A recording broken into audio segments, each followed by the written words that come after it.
Hi, my name is Netemba Buthelezi. I am putting together this video as part of my application to IE Business School in the year 2019. Two things that I feel are important for the adjudication panel to know that may not be apparent in my application or in my resume. The first is the name of the organization that I work for currently. When you tick on the system that you are self-employed, it doesn't allow you to add the name of the organization that you work for. I feel it's important for me to mention Vusa Africa Architects. We are a wholly female-owned, wholly African-owned startup, and it's a startup that's actually really very dear to me.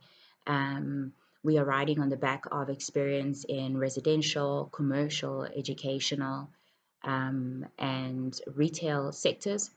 And I think integral to the experience that we have and integral to our identity as African female architects, we've been very proactive and very intentional about involving the practice in projects that we feel are key to servicing the marginalized majority of South Africans. I think South Africans at the moment are dealing still with a lot of issues around inequities in the distribution of space. I think there's a contestation for rich urban spaces, and there's obviously a lot of shortages that are related to accessible, affordable, and student housing. Vusa Architects was named that way because, to Vusa is to build, to grow, to lift, to uplift, to raise. And Vusa is exactly that in my native language is Zulu. And I think I named it that because I'm absolutely convinced in Africa's ability to raise itself up. And I think that as we start as architects to wear different hats, that we can start to come up with the solutions that are important for sort of a multidisciplinary approach to some of the problems that we face. So I'm absolutely excited to be putting in an application for this course in particular because one thing that I must mention as well is that we are on day 103 of this beautiful startup.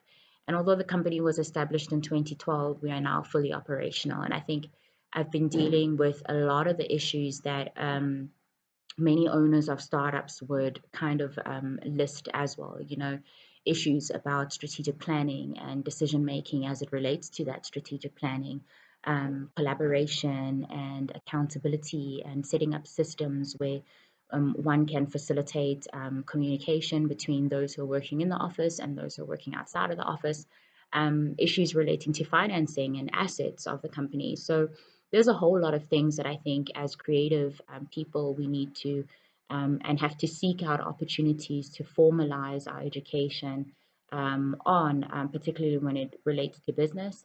And so I think this is a phenomenal opportunity to um, embark on business studies at a time when the startup is also being built. I think it gives me hope that Vusa Architects is going to be not a company that's built over time through sort of trial and error and on the basis of how I feel or what mentors have said to me, but rather built on strategies that work, strategies that are relevant globally, strategies that have been reviewed and tried and tested by mentors and leaders and lecturers and colleagues the world over.